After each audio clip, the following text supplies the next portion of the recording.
Good afternoon and welcome to Lunchtime News. You're with me, Sarah Fonseca. Before we head into our stories, first we'll take a look at headlines.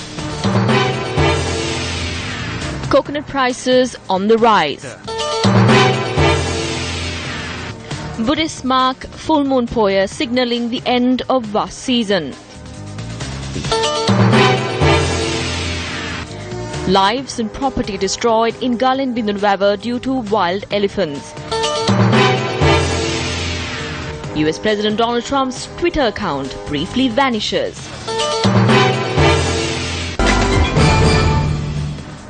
Consumers are highlighting concerns over the rising prices of coconut.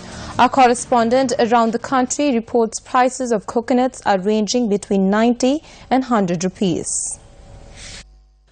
Similar prices were also noted at the Double the Economic Centre yesterday. The government implemented an action plan to provide coconut at a price of 65 rupees to consumers using mobile sales outlets and Sathasa. The Coconut Cultivation Board maintains that consumers can purchase coconuts at the government rate through Sathasa. However, consumer charged the price of coconut had not reduced in the domestic market. We have noticed an increase in prices in 1 or 2 locations. We will be looking into this over the weekend, and by next week we will recommence activities such as direct sales. We are also looking into persons who are holding stocks of coconut in a bid to drive up prices.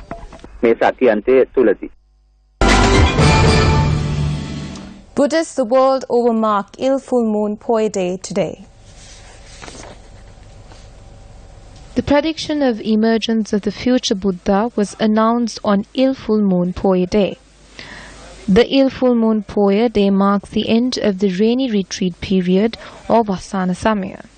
The bhikshus assign themselves indoor in the temple and observe bhavana, meditation and other religious activities in their viharamaya. The grand ceremonies of the offering Kathinachiva can be considered as the highlight of this poya. It is supposed to be one of the high meritorious acts that individuals can perform. A Sri Sambodha Puja took place this morning at the Shakyamalakya located opposite the head office premises of Capital Maharaja Organisation Limited in line with Il Full Moon Poya.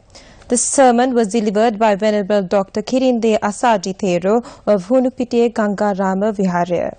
This puja was organized by Newsfirst and witnessed the participation of Newsfirst channel head Suranga Sena Nayaka and other members of the Newsfirst team.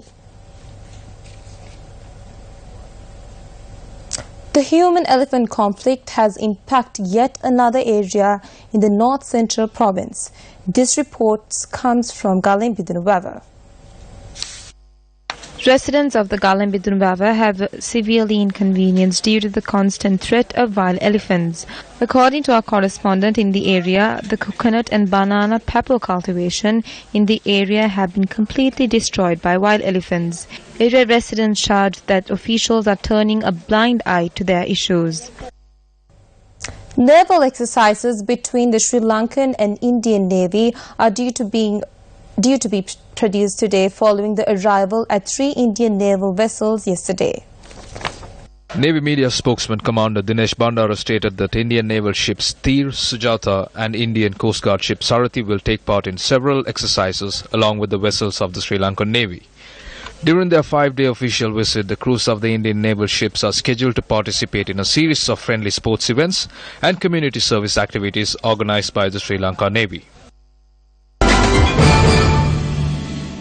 Addressing a media briefing yesterday, JVP MP Vijita Herath expressed these views on request by the Bond Commission for the Prime Minister Ranil Wickremesinghe to appear before the Presidential Commission of Inquiry into the bond issuance. The Prime Minister is the minister in charge of the central bank. The allegations were levelled at him in connection to the bond scam. He should go before the Commission as the subject minister. As a party, we stated very clearly that the Prime Minister should be summoned. This was well before summons were issued.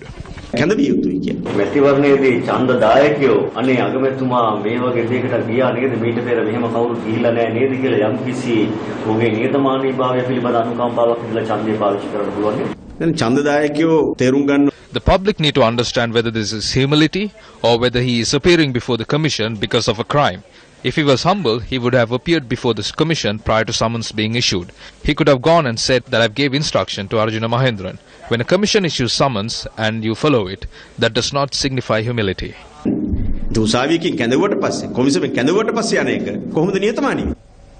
A truck carrying fertilizer met with an accident today as it was plying along the Badulla-Colombo main road. According to the police, the accident took place at around 4 a.m. in the Udayallapallu area in Balangoda. Police suspect that the truck veered off the road and fell into a precipice after the driver fell asleep. The driver and his assistant, who had suffered injuries in the crash, have been admitted to the Balangoda base hospital. The driver was later transferred to the Colombo National Hospital due to the serious nature of his injuries. A school principal in the Uruboka area in Matara has been arrested in connection to assaulting a student. The principal had assaulted the grade 11 student yesterday because his hairstyle violated school rules. The student in question began vomiting and experiencing headaches after the principal purportedly assaulted him. He was admitted to the Higoda hospital. The victim's father lodged a complaint with the Uruboka police, and the police took steps to arrest the principal yesterday. According to the police, complaints had been lodged against the principal in question on a number of other occasions as well. Incidentally, a case is being heard against him in the Moravaka court in relation to a similar incident. The principal was remanded till the 7th of this month after he was produced before the Moravaka magistrate. This is a wrap of lunchtime news. Do join us again at 1:55 with more news.